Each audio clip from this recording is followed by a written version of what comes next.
This is the story of a nation torn apart, where brothers became enemies and ideals clashed on the blood-soaked fields of battle. Journey with us through the American Civil War, as we unravel the events that ignited this fierce conflict. From the simmering tensions of a divided nation to the thunderous roar of cannon fire at Gettysburg, we'll take you through every skirmish, battle, and pivotal decision. Meet the legendary generals who led their men with unwavering resolve, both Union and Confederate. Join us as we bring to life the stories of courage, sacrifice, and the relentless fight for a nation's soul. This is more than history. This is the essence of America's struggle for unity. Buckle up, because this journey through the American Civil War will captivate, inform, and leave you wanting more. It's the early 1820s, and America is expanding westward. But as new states join the Union, a burning question arises. Will they be free states or slave states? This debate is heating up, and the balance of power in Congress is at stake. Enter the Missouri Compromise of 1820. This legislation, officially titled An Act to Authorize the People of the Missouri Territory to Form a Constitution and State Government, was all about admitting Missouri into the Union. But there's a catch. It's a slave state. To keep the peace, Congress devised a plan. Under the Missouri Compromise, Missouri could join as a slave state, but Maine would be admitted as a free state, maintaining the balance. Additionally, it drew a line across the Louisiana Territory at 36 degrees 30 minutes north latitude. North of this line, slavery was prohibited except for Missouri. Now, why was this such a big deal? Well, it temporarily eased the fierce sectional conflict between the North and South. But it also highlighted the deep-rooted divisions over slavery that would eventually lead the nation to the Civil War. Key players in pushing this bill through were Henry Clay and John Quincy Adams. Clay, known as the Great Compromiser, played a crucial role in brokering the deal. They aimed to preserve the Union and avoid conflict, but they knew this was only a temporary fix. The implications were massive. For Missouri, it meant statehood and the continuation of slavery within its borders. For the rest of the country, it was a stark reminder of the growing divide over slavery. The compromise demonstrated the lengths to which lawmakers would go to maintain a fragile peace. But the tensions didn't go away. In fact, they simmered under the surface, only to explode later in events like the Kansas-Nebraska Act and the Dred Scott decision. The Missouri Compromise was a short-term solution to a long-term problem.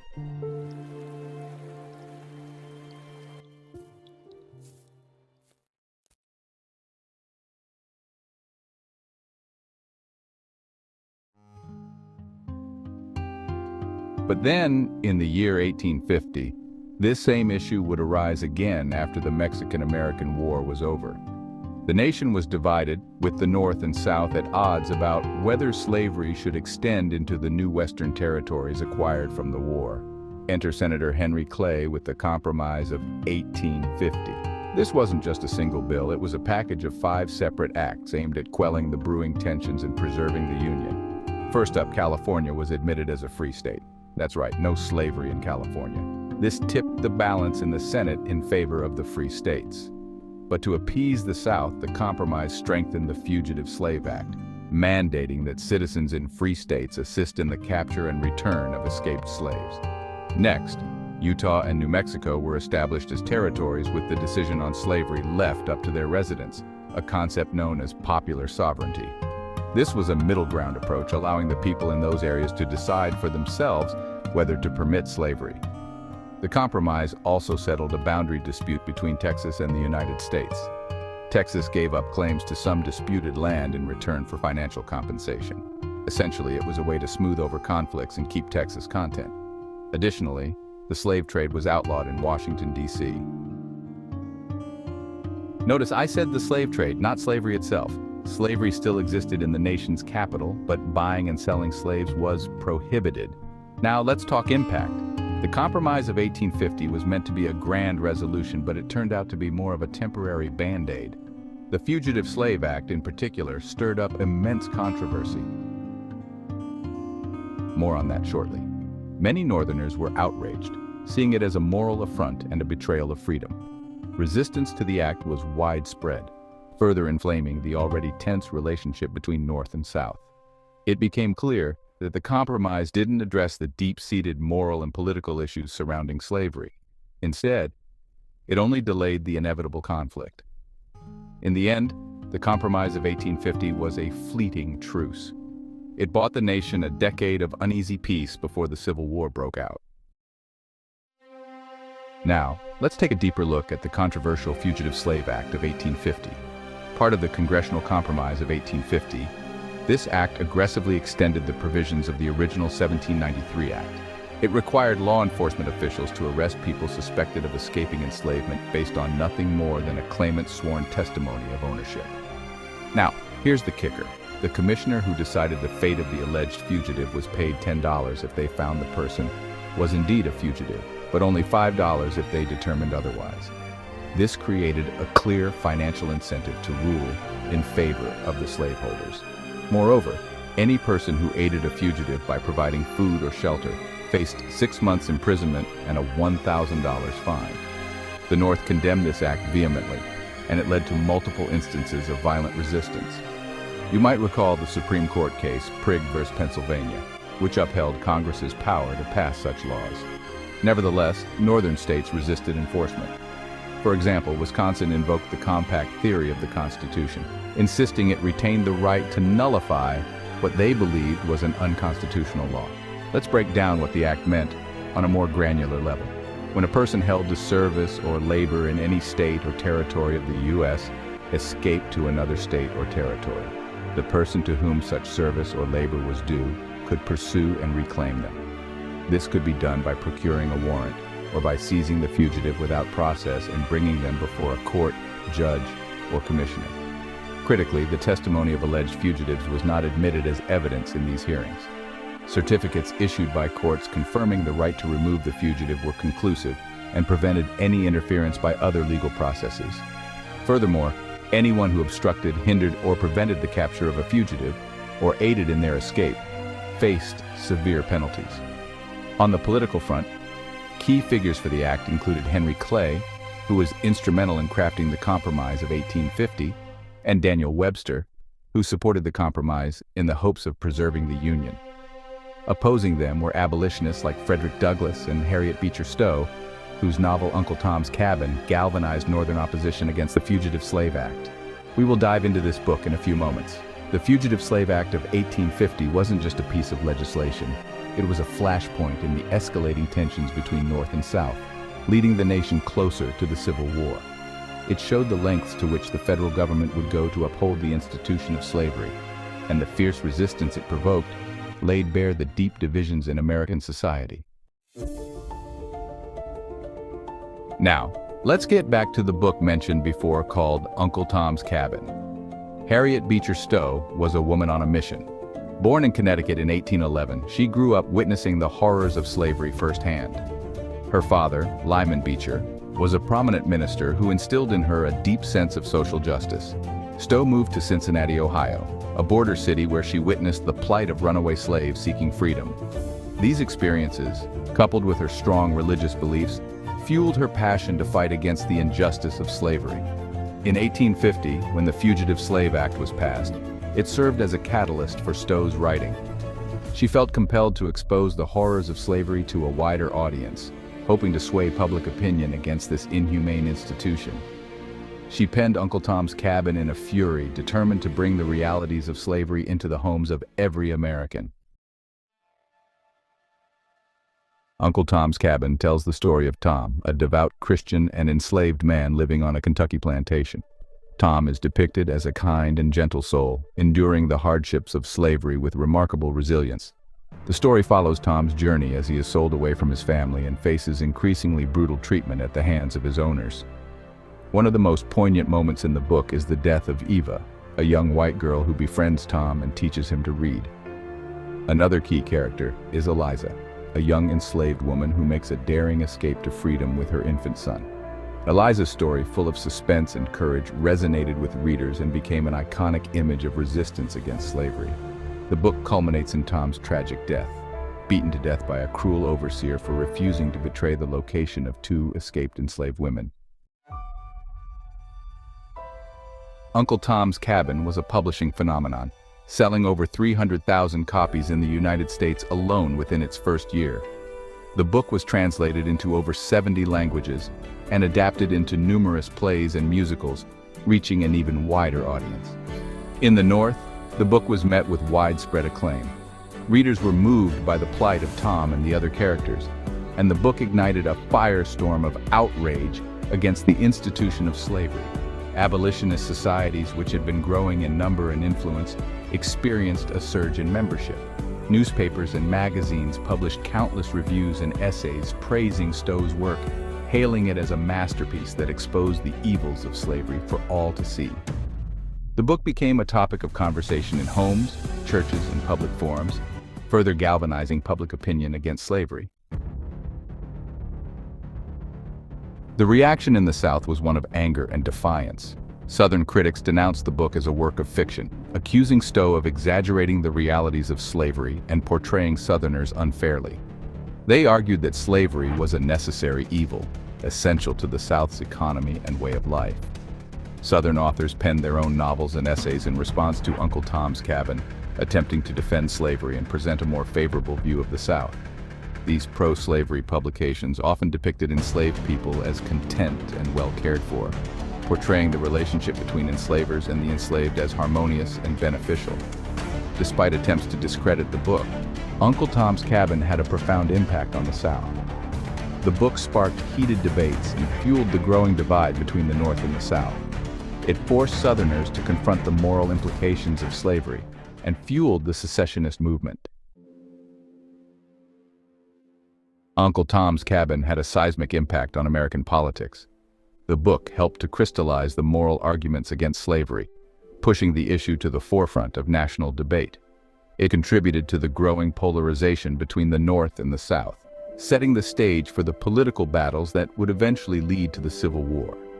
Abraham Lincoln, who would later become the 16th President of the United States, famously remarked upon meeting Harriet Beecher Stowe, "So, you're the little woman who wrote the book that started this great war." While this statement is likely apocryphal, it highlights the widespread belief that Uncle Tom's Cabin played a significant role in igniting the Civil War.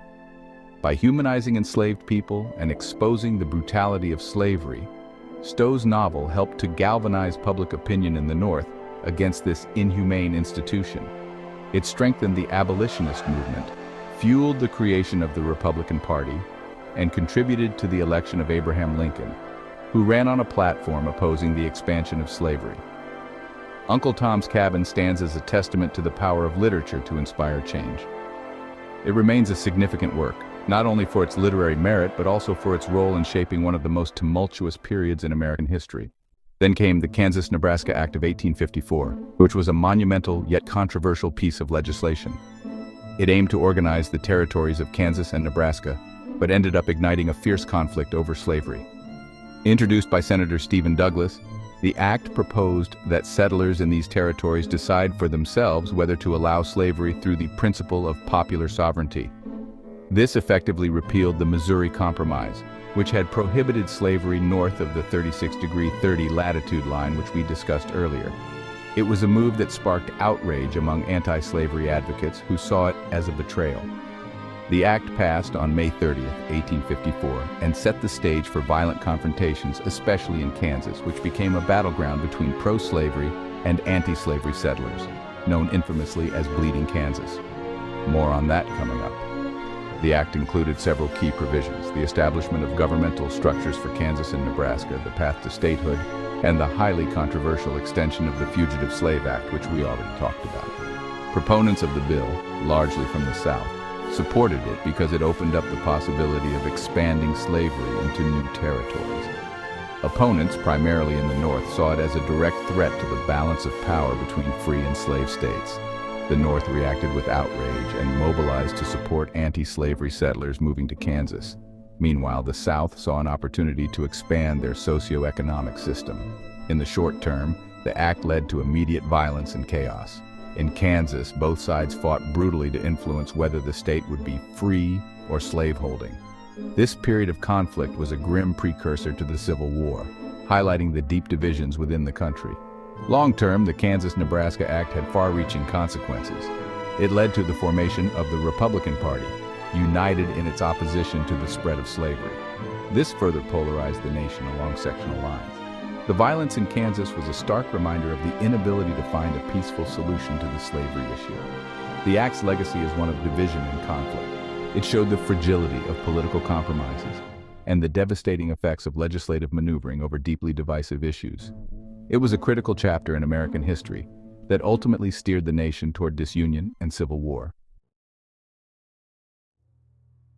As settlers from both sides poured into Kansas, tensions inevitably rose. Free Staters settled in Topeka and Lawrence, while pro-slavery advocates focused on Leavenworth and Atchison. Elections were marred by fraud and intimidation, leading to violent and bloody clashes. The border ruffians, pro-slavery Missourians, disrupted elections and terrorized Free State settlers. Free State militias formed in response, leading to bloody and violent encounters. The sacking of Lawrence in May 1856 by a pro-slavery posse shocked the entire nation. The attack became a rallying cry for Free State advocates and a symbol of pro-slavery aggression. The violence in Kansas peaked during the mid-1850s, a period marked by intense and brutal confrontations. One of the most infamous events was the Potawatomi Creek Massacre. John Brown, a radical abolitionist, led a group of his followers to murder 5 pro-slavery settlers in a brutal act of retaliation for the sacking of Lawrence, Kansas. More on both of these events coming up shortly. In the aftermath, retaliatory attacks from both pro-slavery and anti-slavery factions escalated, leading to a cycle of violence that seemed unending. The pro-slavery territorial government struggled and ultimately failed to restore any semblance of order amidst the chaos. Governor Wilson Shannon resigned in frustration, and his successor, John W. Geary, faced an uphill battle as he tried to quell the ongoing violence and bring peace to the territory. Kansas had become a microcosm of the national crisis over slavery, reflecting the deep divisions and intense conflicts that were tearing the country apart. The territory was locked in a bitter and violent struggle, serving as a grim preview of the larger conflict that was soon to engulf the entire nation. The chaos and bloodshed in Kansas foreshadowed the impending national crisis, acting as a prelude to the Civil War that would soon erupt across the United States. Fort Scott, in southeastern Kansas, mirrored the larger conflict of the time. Established as a military outpost, it was abandoned in 1853, but repopulated after the Kansas-Nebraska Act was passed. Its location made it a strategic prize for both sides during the conflict. Pro-slavery settlers saw it as a base for raids, while Free Staters viewed it as an obstacle to their cause. Violent clashes ensued, with Free State forces briefly occupying Fort Scott in 1856 during the turmoil. Throughout the Bleeding Kansas period, Fort Scott remained deeply divided. Its citizens endured violence, intimidation, and the constant threat of conflict. Fort Scott symbolized the larger conflict tearing the nation apart during this era. The violence in Kansas did not subside easily. The territory became a battleground, a microcosm of the larger national conflict brewing. In 1858, a series of raids and counter-raids left scores dead. These brutal confrontations were marked by a relentless cycle of violence and retribution.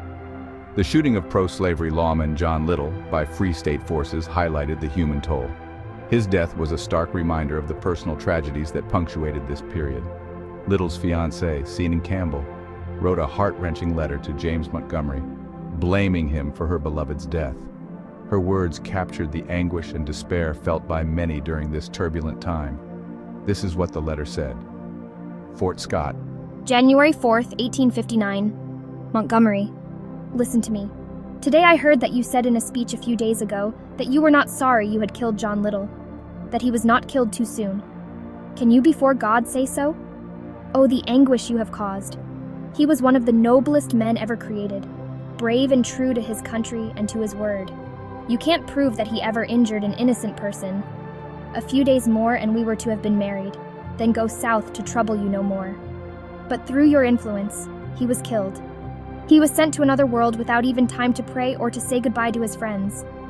But thanks to God, though you did kill his body, you can't touch his soul. No. No, it is in the spirit land. Now the cry of the Osages are coming can awaken him no more. He quietly sleeps in our little graveyard. But remember this, I am a girl, but I can fire a pistol. And if ever the time comes, I will send some of you to the place where there is weeping and gnashing of teeth. You, a minister of God? You mean a minister of the devil, and a very superior one, too. I have no more to say to you and your imps. Please accept the sincere regards of your future repentance. Sean Campbell. Bleeding Kansas was not just an abstract debate, it was a brutal reality. The violence and bloodshed were a daily occurrence, affecting the lives of countless individuals. The events in Kansas had a profound impact on the national stage, pushing the nation closer to civil war. The conflict in Kansas served as a catalyst, igniting tensions that had been simmering for years. Lawrence, Kansas, 1856. A town founded by anti-slavery settlers standing defiantly against pro-slavery forces. Tensions were high, and it was only a matter of time before something gave. When pro-slavery Sheriff Samuel J. Jones got shot in April, he used it as a pretext to strike back, despite surviving the attack. Backed by a biased grand jury, Sheriff Jones gathered a force of 750 men to disarm and dismantle Lawrence's anti-slavery infrastructure. On May 21, 1856, the pro-slavery posse besieged Lawrence, cannons primed and escape routes blocked. Without a way out and with their leaders arrested, the townsfolk couldn't put up a fight. Jones and his men had their way, targeting everything that stood against slavery.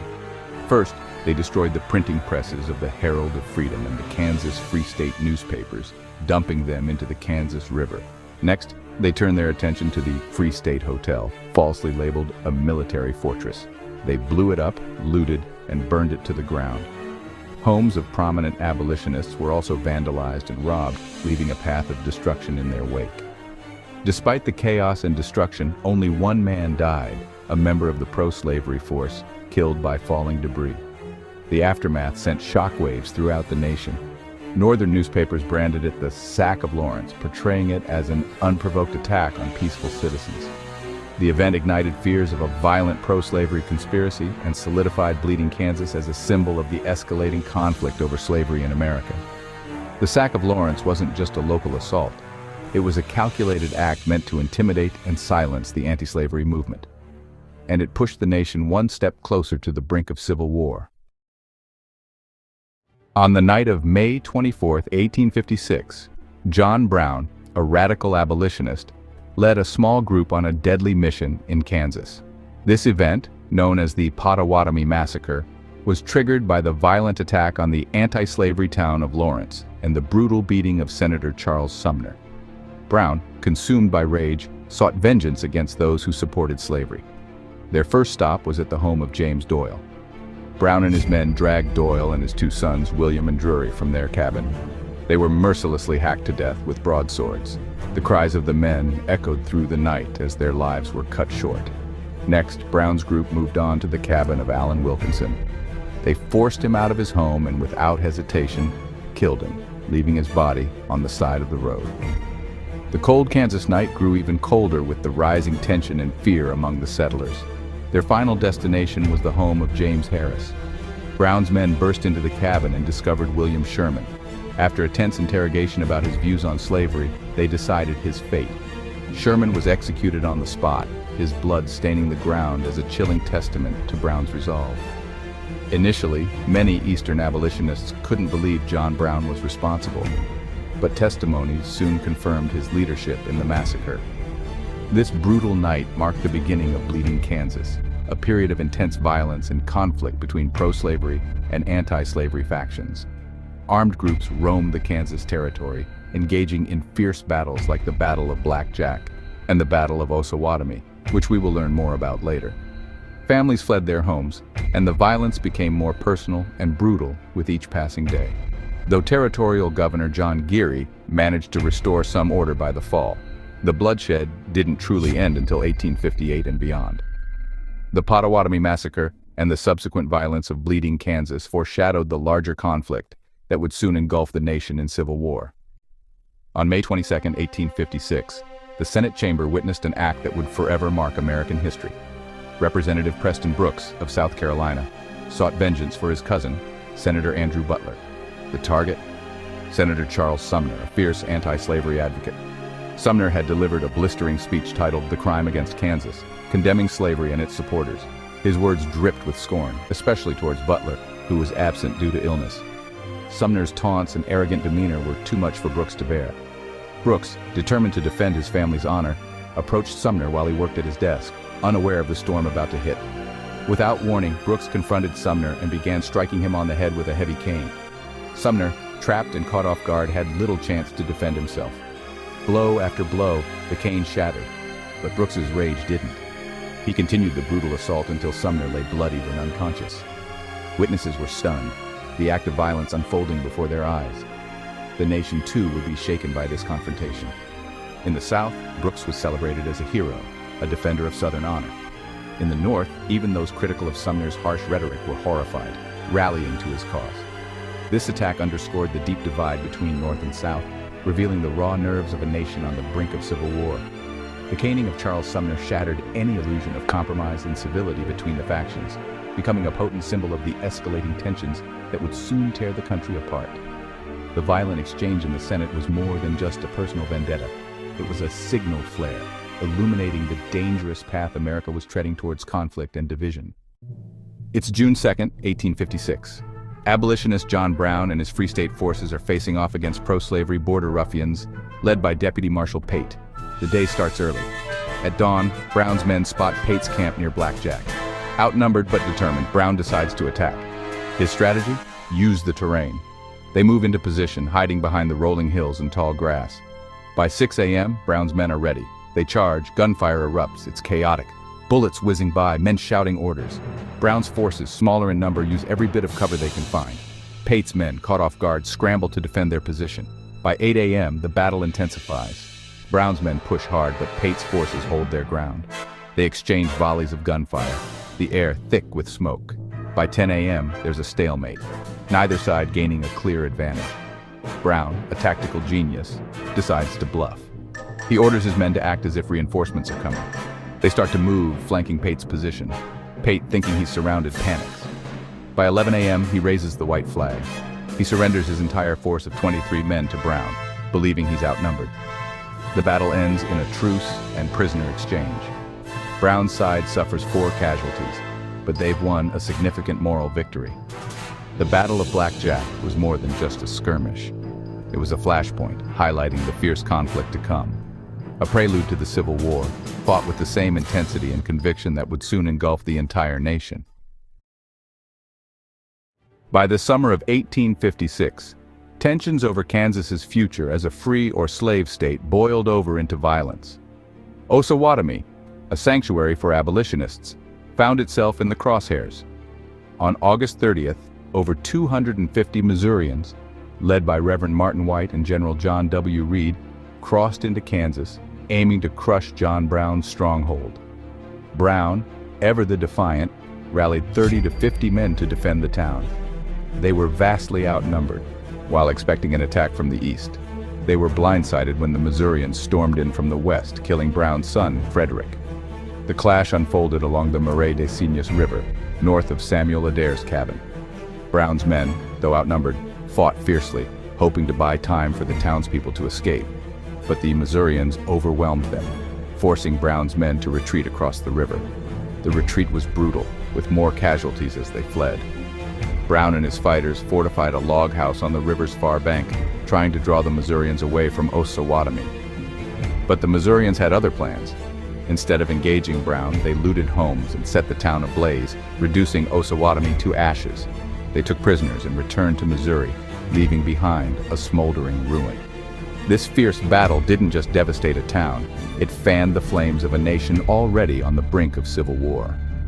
John Brown's defiance became a rallying cry for abolitionists, intensifying the national debate over slavery. The site of the Battle of Osawatomie is now preserved as John Brown Memorial Park, a stark reminder of the intense struggle that pushed America closer to the abyss. Dred Scott was born into slavery around 1799. His life was a journey across the shifting landscape of America, a nation wrestling with the institution of slavery. Sold to John Emerson, an army surgeon, Scott found himself moving from the slave state of Missouri to the free territory of Wisconsin. Fort Snelling, where Emerson was stationed, was a beacon of hope for Scott.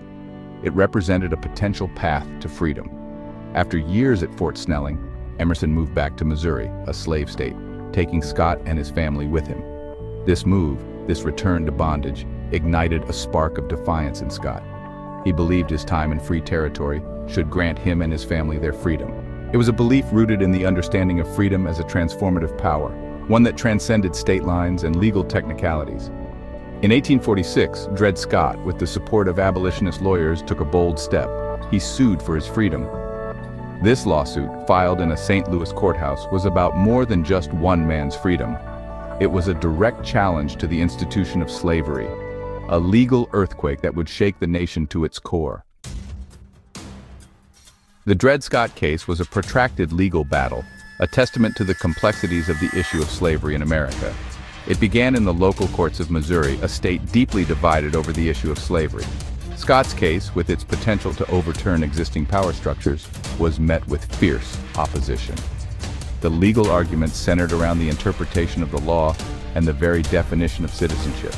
For Scott, the early years of the case were a mix of hope and disappointment. He initially won his freedom in a lower court, but lost on appeal. Undeterred, Scott's lawyers appealed the case to the highest court in the land, the Supreme Court. The nation watched with bated breath as the case, now a symbol of the national divide, made its way to the highest court.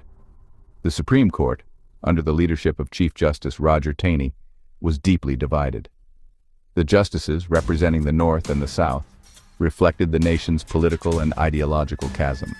The courtroom became a battleground for the soul of America, a space where the future of slavery hung precariously in the balance. On March 6, 1857, Chief Justice Taney delivered the Supreme Court's ruling in the Dred Scott case. The decision, a culmination of years of legal wrangling and national anxiety, sent shockwaves through the nation. Taney, speaking for the majority, declared that African Americans, whether free or enslaved, were not citizens of the United States.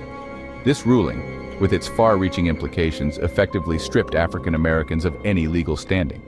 It meant they could not sue in federal court, a fundamental right denied based solely on their race. The court went further, declaring that Congress had no power to prohibit slavery in the territories. This decision effectively legalized slavery in all territories, a major victory for pro-slavery advocates. The North was outraged, viewing the decision as a blatant attempt to expand slavery and cement its hold on the nation. The South, on the other hand, celebrated the decision as a vindication of their way of life. The Dred Scott decision ignited a firestorm of controversy across the nation. Newspapers, both North and South, were filled with editorials, articles, and political cartoons, either condemning or praising the decision. Abolitionists, long fighting for the end of slavery, saw the decision as a call to arms. Frederick Douglass, a prominent abolitionist and former slave, denounced the decision as a theft of liberty. He urged his followers to continue the fight against slavery, despite the legal setback. In the North, the decision fueled the abolitionist movement, pushing it further into the mainstream. In the South, the decision was greeted with jubilation by slaveholders and their supporters. They saw it as a validation of their way of life and a defeat for the abolitionist movement. Southern newspapers hailed the decision as a triumph for states' rights and a blow against federal overreach. The Dred Scott decision, by further polarizing the nation, made the Civil War almost inevitable. John Brown was a man possessed by a single burning conviction. Slavery was a sin that poisoned the soul of America. He believed its stain could only be washed away with blood. This belief was not born from fanaticism, but from years spent witnessing the brutal realities of slavery firsthand. Brown had seen families torn apart, men, women, and children treated as chattel. These experiences hardened his resolve. He believed violence, though terrible, was the only language slaveholders understood. Brown envisioned a righteous uprising, a spark of rebellion that would ignite the nation and consume the institution of slavery in its flames. His plan was audacious: seize the federal arsenal at Harper's Ferry, Virginia. This strategic location, a hub of transportation and industry, held thousands of weapons. Brown intended to arm enslaved people with these weapons, sparking a revolt that would spread throughout the South. The goal was not merely liberation, but the creation of a new republic, free from the taint of slavery. To Brown, this was not just a military campaign, but a moral crusade. He saw himself as an instrument of God's will, destined to break the chains of bondage. Secrecy and meticulous planning were paramount to the success of Brown's audacious plan. He knew he needed a dedicated force, men willing to risk everything for the cause. Brown began recruiting, seeking out like-minded abolitionists, individuals whose hatred for slavery ran as deep as his own. Among his recruits were his own sons, a testament to his unwavering belief in his mission. The group, a mix of white and black men, trained in the remote wilderness, honing their skills, preparing for the coming storm. Procuring weapons and securing funding were crucial elements of the plan. Brown found support from a network of abolitionists, some wealthy, some ordinary citizens, all united in their opposition to slavery. Donations poured in, providing funds to purchase ammunition, supplies, and transport. The men moved with the utmost secrecy, their movements cloaked in shadows, their communications guarded. They understood the gravity of their mission, the danger they faced. The night of October 16, 1859, was heavy with anticipation. Under the cover of darkness, John Brown and his men, 22 strong, slipped into the sleeping town of Harper's Ferry. Their target, the Federal Arsenal, a sprawling complex of buildings housing a vast cache of weapons. Brown's men moved swiftly, taking control of key points, the armory's fire engine house, the guardhouse, and the bridge leading to Maryland. Hostages were taken, including some slaveholders, to ensure the town's cooperation. The raid, initially a success, soon encountered unforeseen obstacles. Brown had expected the local enslaved population to rise up and join his cause, swelling his ranks and igniting the rebellion. However, word of the raid spread slowly and the anticipated uprising failed to materialize. Instead, local militia, alerted to the intrusion, quickly mobilized, trapping Brown and his men within the armory's walls. The element of surprise, so crucial to Brown's plan, had evaporated. The defenders, outnumbered but determined, prepared for a fight. As dawn broke over Harper's Ferry, the gravity of the situation became clear. John Brown, holed up in the armory's fire engine house, with a handful of men and hostages, found himself surrounded. Local militia, their ranks bolstered by armed townspeople, laid siege to the building. Gunfire erupted, echoing through the streets of the once peaceful town. Brown's men fought bravely, but they were hopelessly outnumbered, outgunned, and outmaneuvered. The dream of a slave rebellion, once so vivid, now seemed to slip away with each passing hour. The arrival of federal troops, dispatched from Washington, D.C. under the command of Colonel Robert E. Lee, sealed Brown's fate. The Marines stormed the engine house, battering down the doors, overwhelming the defenders. Brown, wounded but defiant, was taken prisoner. The raid, once brimming with hope and the promise of liberation, ended in a bloody defeat. The dream of a slave rebellion lay in ruins, crushed beneath the weight of superior firepower and the crushing reality of the situation. The raid on Harper's Ferry, though a tactical failure, sent shockwaves through the nation. In the North, John Brown became a martyr for the abolitionist cause. His trial, a media spectacle, captivated the nation. His eloquent speeches from the dock, condemning slavery as a moral abomination, resonated with many. His execution, on December 2, 1859, further inflamed passions. He was hailed as a hero, a man willing to die for his beliefs. The South, however, was horrified by the raid. Brown was seen as a terrorist, a dangerous radical who threatened their way of life. The raid deepened the South's distrust of the North, confirming their worst fears about abolitionist intentions. The fragile peace that had held the nation together began to unravel. The raid on Harper's Ferry did not cause the Civil War, but it exposed the deep divisions within the nation, pushing it closer to the brink of conflict. John Brown's name became a rallying cry for both sides, a symbol of the irreconcilable differences that would soon tear the nation apart. The year 1860 dawned upon a nation teetering on the precipice of chaos. The issue of slavery, a festering wound in the heart of America, had finally reached its boiling point. The political landscape, much like the nation itself, was fractured and fragmented. Regional tensions ran high, with the North and South harboring diametrically opposed visions for the future of the Union. The very fabric of American society seemed to be unraveling. The delicate balance of power between the pro-slavery South and the abolitionist North had been strained to its breaking point. The Compromise of 1850, a last-ditch effort to avert disaster, had only served as a temporary bandage. Into this maelstrom of uncertainty stepped four men, each vying for the highest office in the land. Their names were Abraham Lincoln, Stephen Douglas, John Breckinridge, and John Bell. Little did they know that their campaigns would not simply determine the course of an election, but the fate of a nation.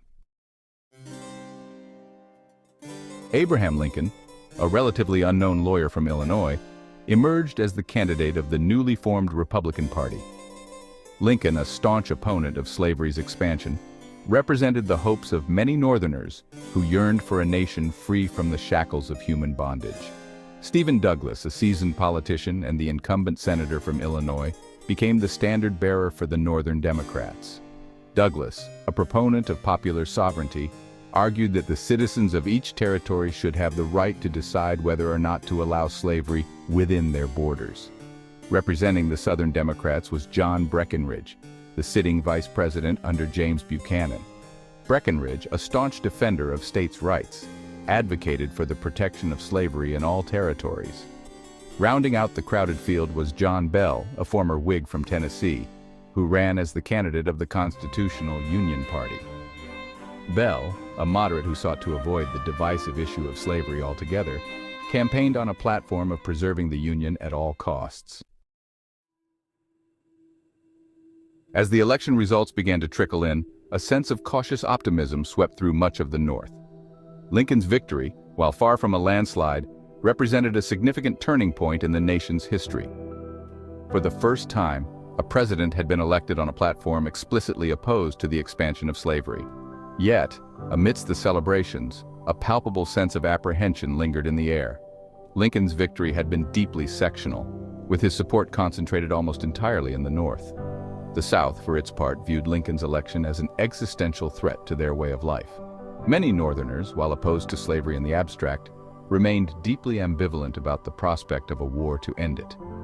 The economic ties between the North and South were extensive, and the thought of severing those bonds filled many with trepidation. In the aftermath of Lincoln's victory, a wave of shock and anger swept through the South. The unthinkable had happened. An anti-slavery president had been elected. For many Southerners, this was a clear sign that their voices were no longer heard in the halls of power. Senator John J. Crittenden proposed a bold plan to stop the brewing Civil War by introducing a series of constitutional amendments. These amendments aimed to protect slavery in southern states and extend the Missouri Compromise line all the way to the Pacific. Crittenden's idea was to appease the South by ensuring their right to hold slaves, while giving the North some room to breathe. But here's the kicker. Congress wasn't having it. The North saw it as a step backward, and the South felt it didn't go far enough. The compromise flopped, reflecting the deep, ugly divisions between the North and South. What seemed like a possible solution quickly turned into a symbol of failure and missed opportunities. In hindsight, the Crittenden Compromise showed just how far apart the nation had drifted, and why the Civil War became inevitable. On December 20th, 1860, South Carolina made a bold move. At a special convention, they passed the Ordinance of Secession, making history as the first state to break away from the Union. Leading the charge was Governor Francis W. Pickens, along with a group of fiery delegates, all determined to protect their Southern way of life. They believed their rights were under threat, and they weren't alone. The public in South Carolina was fired up, feeling betrayed by the North. This wasn't just a decision made behind closed doors. It was the will of a people ready to fight for their beliefs. The dominoes started to fall, and soon other Southern states would follow suit. On January 9, 1861, Mississippi followed South Carolina's lead and severed its ties with the Union. Facing a nation on the brink, delegates gathered in Jackson to cast their fateful votes. The final tally? 84 votes for secession and 15 against. But why would Mississippi take such a drastic step? With Abraham Lincoln's election, fear swept through the South. Mississippi's leaders believed that their way of life and the institution of slavery were under direct threat. Key figures like John J. Pettus and Jefferson Davis championed the cause of secession, convinced it was the only way to preserve their rights and economy. This decision wasn't just about politics. It was about identity, survival, and the future of a society deeply rooted in its traditions. In Tallahassee, Florida's leaders gathered for a critical vote. The pressing question, should Florida secede from the Union? Spearheaded by Governor Madison Stark Perry, the secessionists feared for the rights of slaveholders under an incoming Republican administration. The vote was tense. Out of 69 delegates, 62% voted in favor of secession. That's 43 votes for and 26 against. Among the key figures, John Milton, a passionate advocate for secession, argued vehemently for leaving the Union.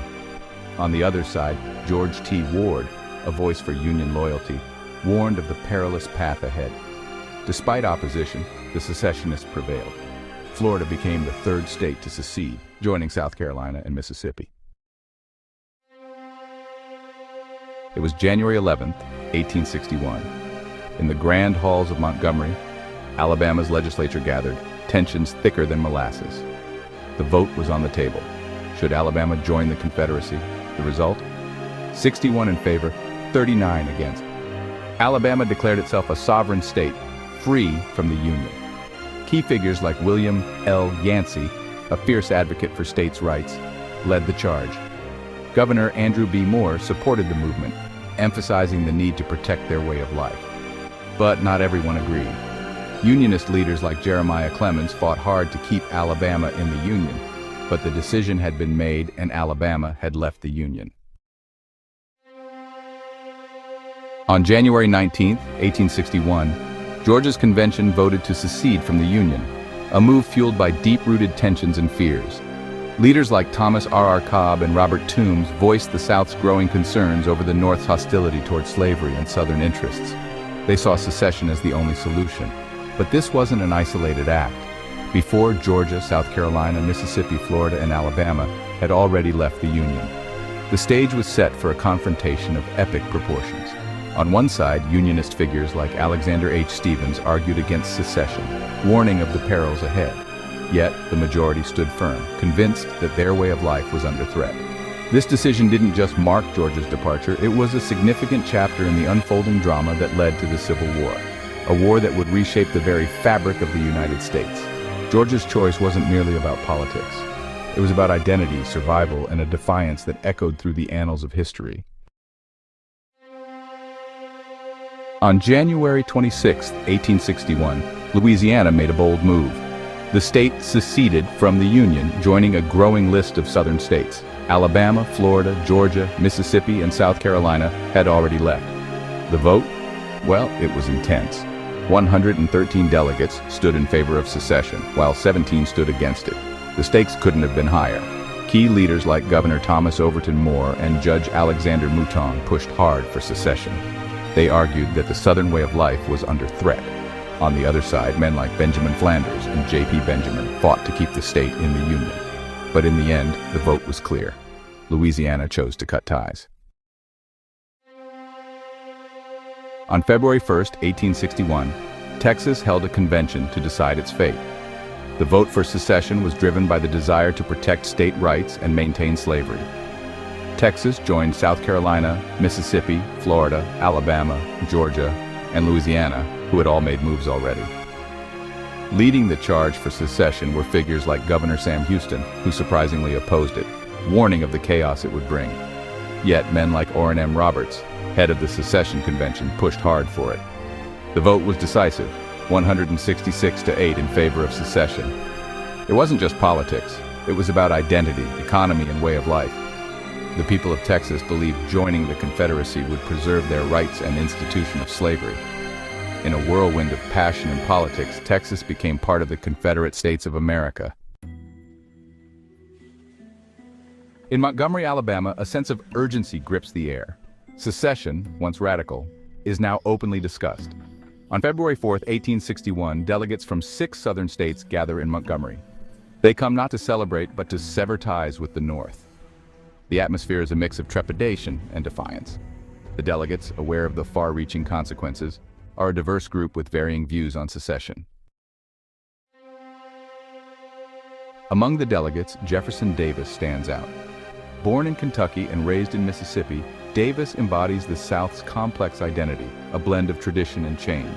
A West Point graduate and Mexican-American War veteran, he has a distinguished military background. With a keen military mind, Davis is well-versed in strategy and leadership. Despite his background, Davis is a reluctant warrior, often reflecting on the heavy toll of conflict. He deeply understands the human cost of war, having seen it firsthand. His political career is extensive, including roles as congressman, senator, and secretary of war. Though not eager, Davis answers the call to lead the Confederacy out of a sense of duty and responsibility. The delegates choose Davis for his steady hand and composed demeanor, preferring him over the fiery Robert Toombs. The delegates face a daunting task to forge a new nation. Central to this is creating a constitution for the Confederacy. Debates over the Confederate Constitution are heated, reflecting deep divisions. States' rights are at the heart of the debate. The Southern states envision a confederacy with high state autonomy. The protection of slavery is paramount. The Confederate Constitution, adopted on March 11, 1861, resembles the U.S. Constitution but with key differences. It explicitly protects slavery and strengthens states' rights.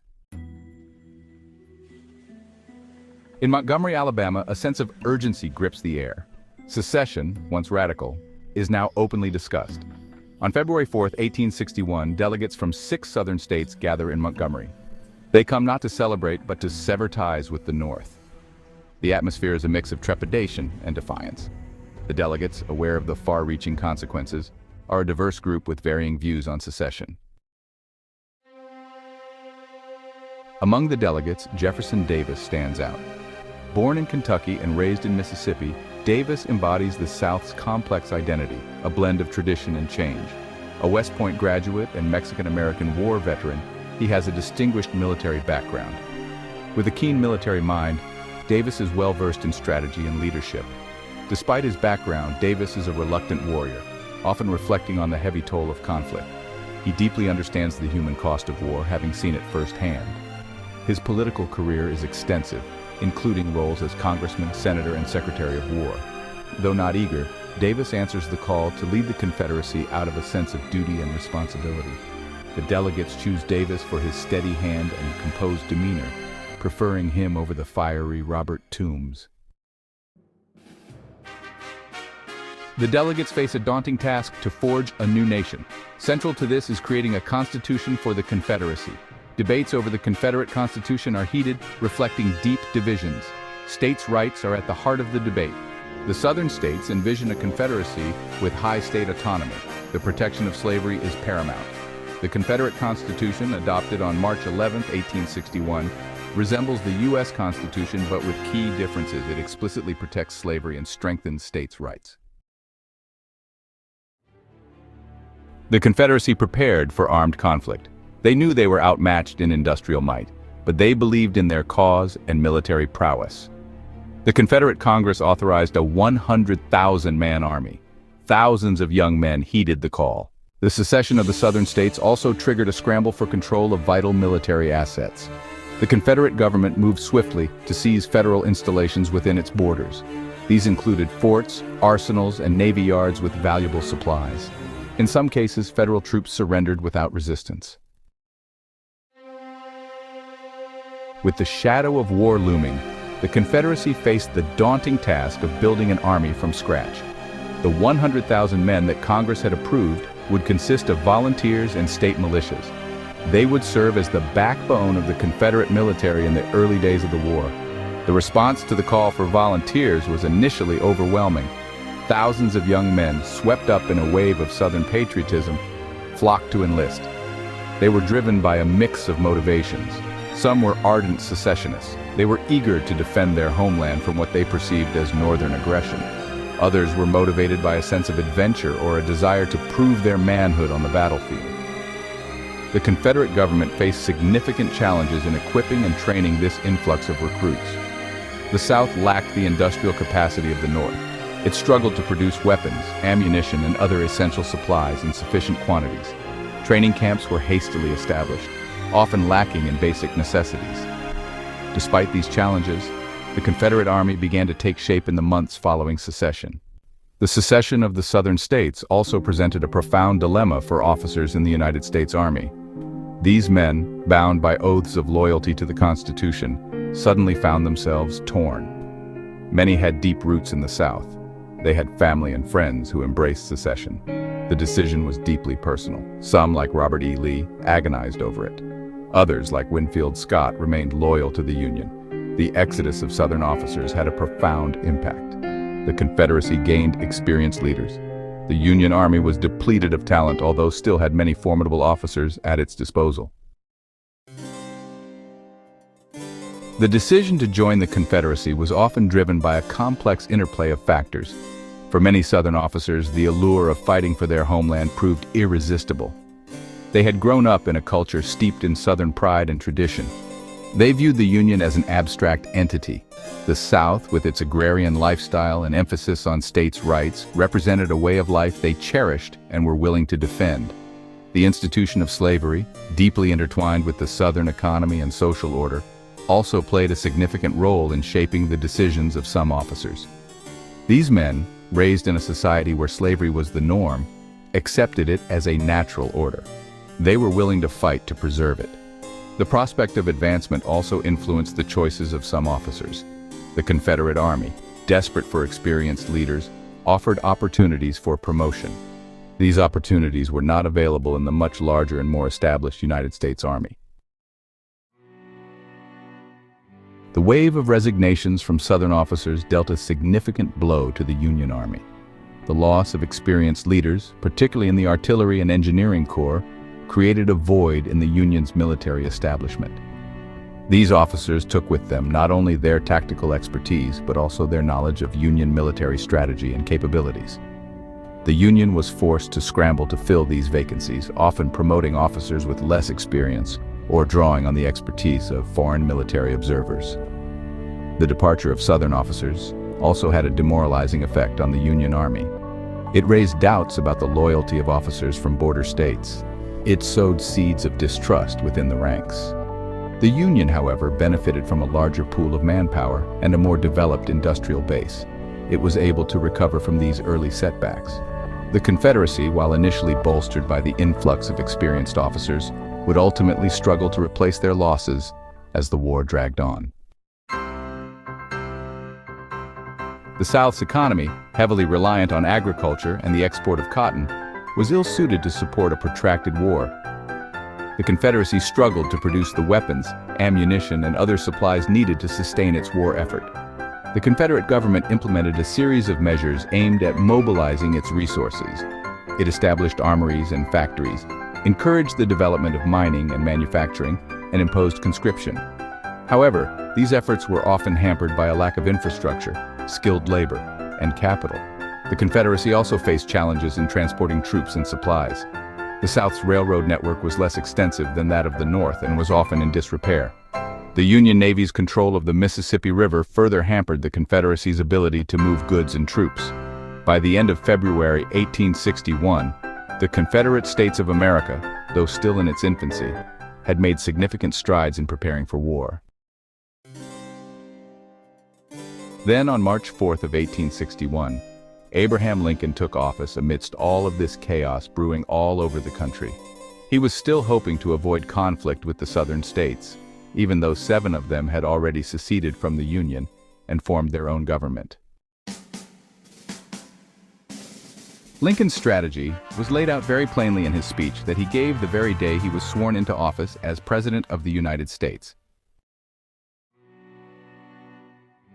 This is what he said: I have no purpose, directly or indirectly, to interfere with the institution of slavery in the states where it exists. I believe I have no lawful right to do so, and I have no inclination to do so.